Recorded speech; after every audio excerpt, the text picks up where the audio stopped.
Are you eating pretzels too? Okay. Let's see. Here we go. Let's do that. Oh, your thing's almost dead. That doesn't hurt the back at all. Okay, let's get that plugged in. So I don't have to worry about you panicking. Okay, here we go. Okay. I want to snug your tail. Let's just do a little bit. All right, there we go. Go. Set up there, right? Okay. So, hello everyone. So, when I was cleaning up his room today, I actually found another Thanksgiving book. What is Thanksgiving? So we'll read that tonight.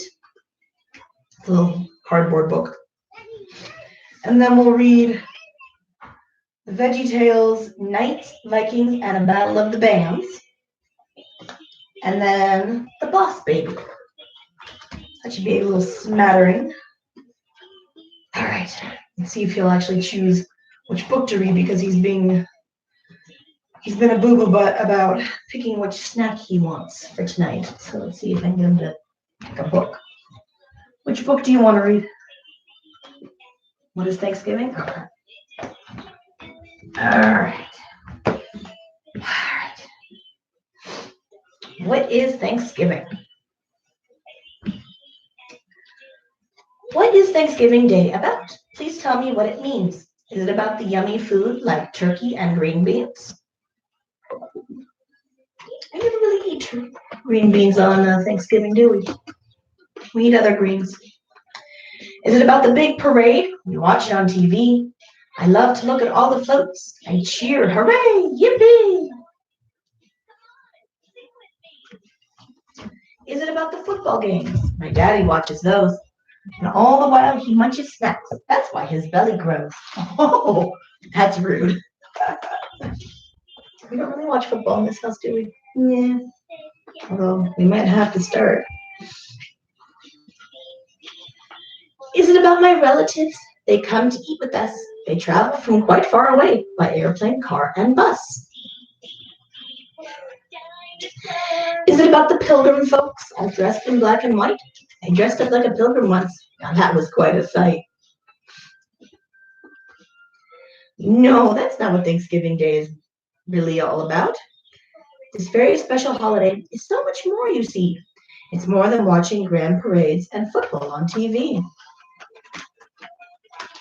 It's more than seeing relatives and eating food that's great. It's more than wearing pilgrim hats. Here's why we celebrate. Thanksgiving is a special day to praise the Lord above. We take time on this day to say, God, thank you for your love.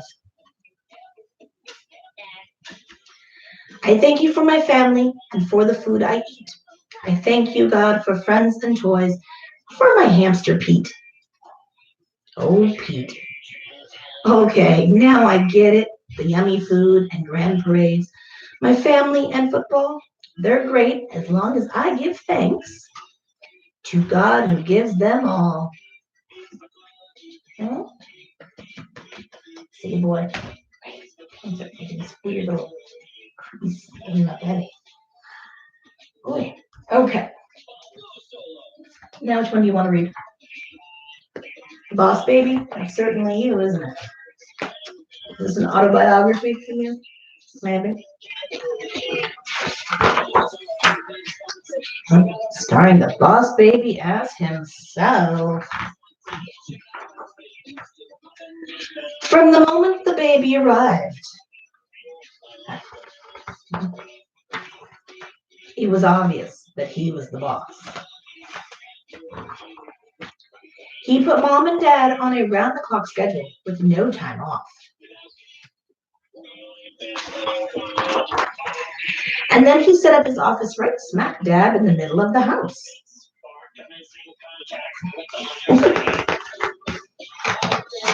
Turn page.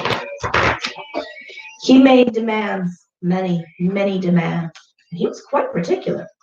If things weren't done to his immediate satisfaction, he had a fit. Does that sound like anybody you know?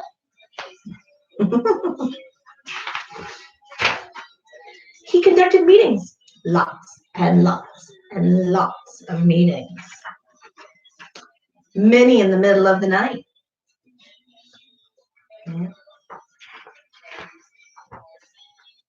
The funny thing was, he never ever said a single word that made any sense at all. But that didn't stop him.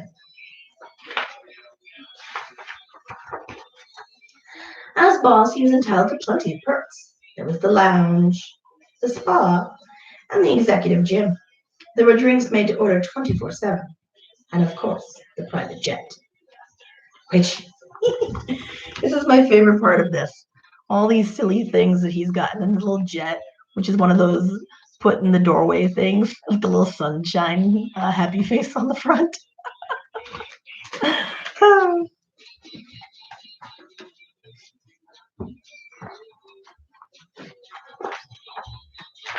Then one day, all activity ground to a halt.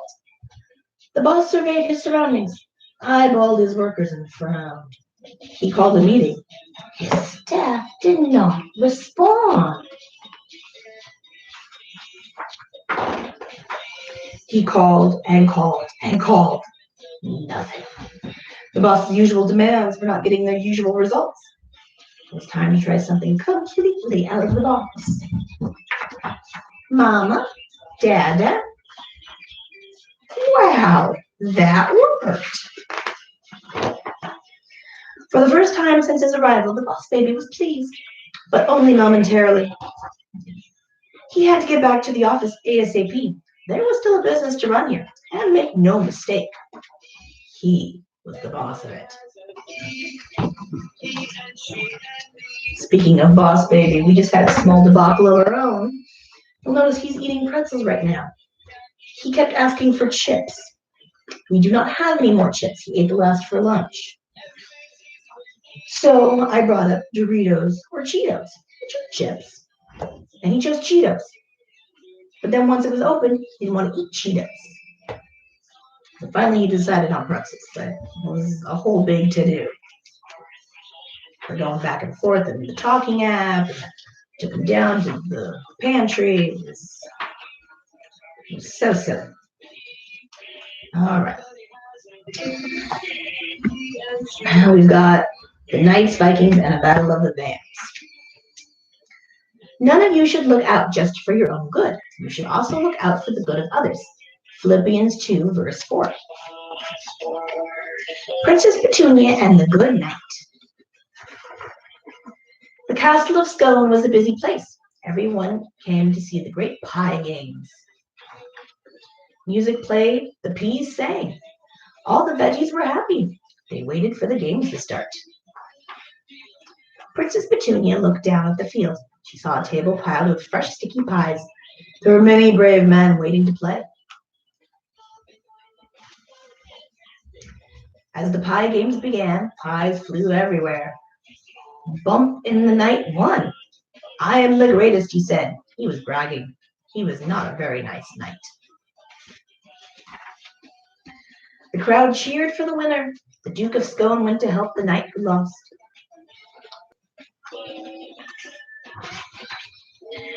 Then the announcer said, next will be the game between Saturday night and late night. The crowd cheered. Saturday night brushed his hair. I get it. We're making puns on the word night.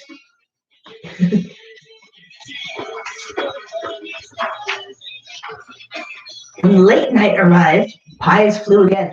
There was chocolate, banana, apple. Saturday night was cream. His hair was a mess. The Duke helped Saturday night. The princess watched and smiled. What are you looking for, little girl? You don't need any pretzels. Then it was the Duke's turn to play. He had to face the meanest knight of all, Stormy Night. As the two knights took aim, the Duke heard a cry from the crowd, Mommy! The Duke was worried. He turned to look. Kapow! The Duke of Scone was creamed. But he wasn't sad. He ran into the seats to help the lost child. At the end of the day, the winner would be named by one of the fair maidens. The Queen of Scone tossed some flowers. Petunia caught them. She would name the big winner. Petunia walked down to the field. All the knights were there. I choose the Duke of Scone, she said. He is the winner.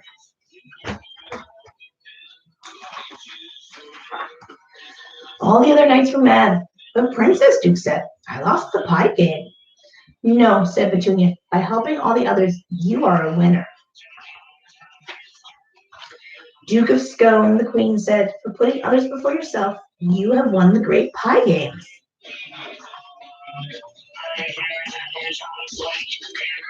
Don't be proud at all. Be completely gentle. Be patient.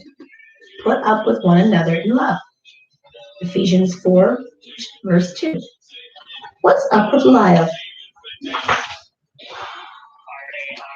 A long time ago, in a faraway place, there lived a group of Vikings. Do you know who the Vikings were? They were sailors. They rode in big ships. Vikings ate funny food. They wore furry hats. Some had hats with 2 horns. Some had hats with 1 horn. Some had hats with no horns at all. Most Vikings were mean. Everyone was scared of the Vikings. They were always frowning. They picked fights with other Vikings. They never made their beds. We never make our beds. I didn't know that was a sign of being mean. But this group of Vikings was not like all the others. They lived on Noble Island. They were very nice. These Vikings never frowned. They sang a lot of funny songs. They always made their beds. I feel like that's a weird qualifier. One day, mean Vikings came to Noble Island. Come with us, Ugale yelled. We are going to rob the monks. We can't come today, Sven said. We are going to the fair. The fair, Ugale laughed. You are a Viking. Vikings do not go to the fair. Ugale was mad at the nice Vikings. I will teach them a lesson, he said. Ugale left Noble Island. As soon as Ugale was gone, Lyle, a young Viking from the village, stopped by. Hi, guys, Lyle said. Where are you going? We are going to the fair, Sven said. Would you like to come along?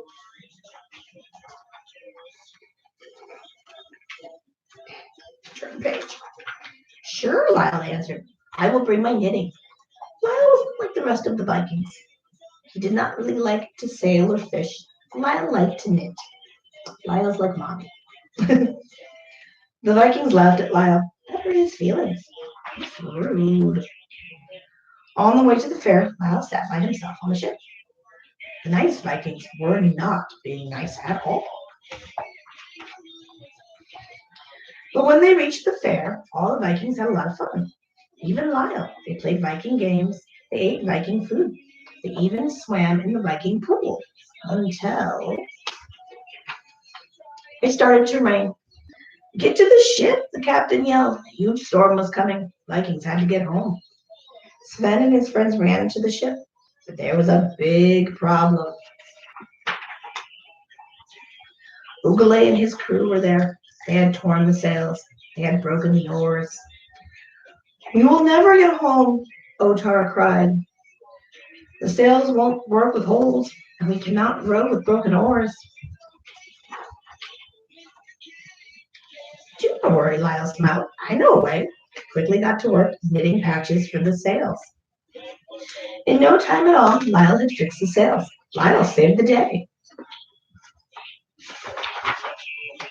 The ship sailed back to Noble Island. I'm sorry, Lyle, Sven said. We were mean because you were different. And if you weren't different, we would not have gotten home, the captain said. 3 cheers for Lyle. Don't be proud at all. Be completely gentle. Be patient. Put up with one another in love. Ephesians 4, verse 2. For the Lord will be at your side and will keep your foot from being snared. Proverbs 3, verse 24. Junior battles to be his best. Junior's dad was reading the newspaper. Junior, he said, here's a story about the Bumbleberg Battle of the Bands. You and your friends should enter, Dad said. No, Dad, Junior said, I don't want to play my tuba. Everyone will laugh at me. Junior's mom convinced him to try. You just have to practice, Mom said. You'll see. A little hard work will pay off. Junior tried. He got frustrated. It's too hard, Junior said. I'm not going to do it. The next day, Jimmy and Jerry saw the Battle of the Bands poster. They found Junior at the hop. Jimmy and Jerry asked Junior to help get a band together. No, Junior said, I'm not going to do it. It's just too hard. Jimmy and Jerry were sad, but they decided to do it even if Junior wouldn't help. All the next week, Junior saw his friends practicing with their bands.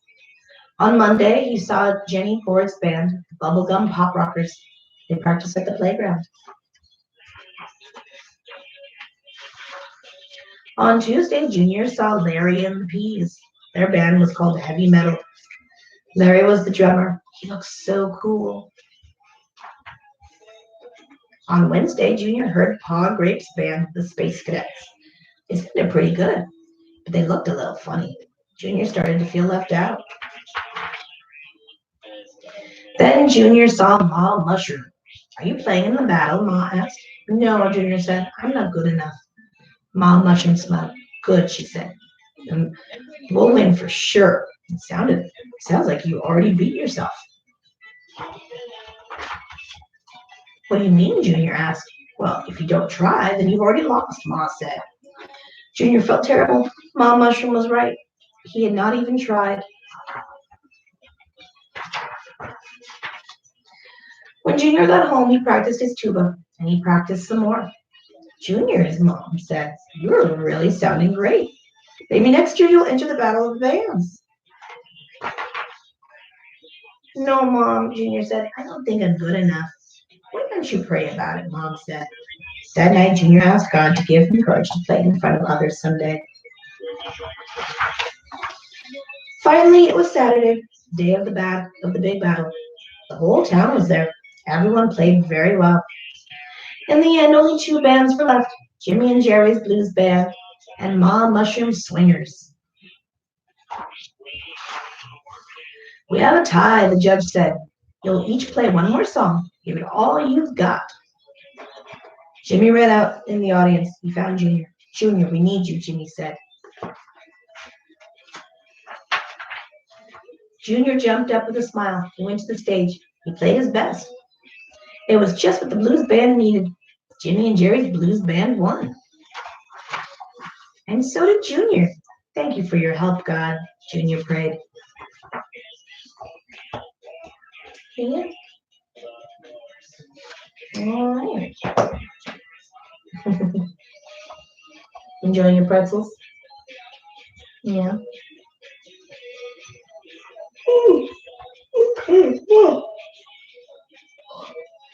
That's it for us for tonight.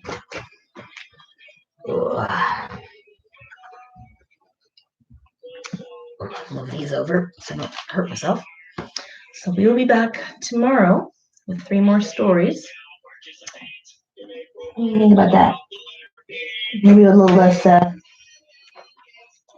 food problems? Maybe. We'll see. All right, everybody. We'll see you tomorrow night. Good night.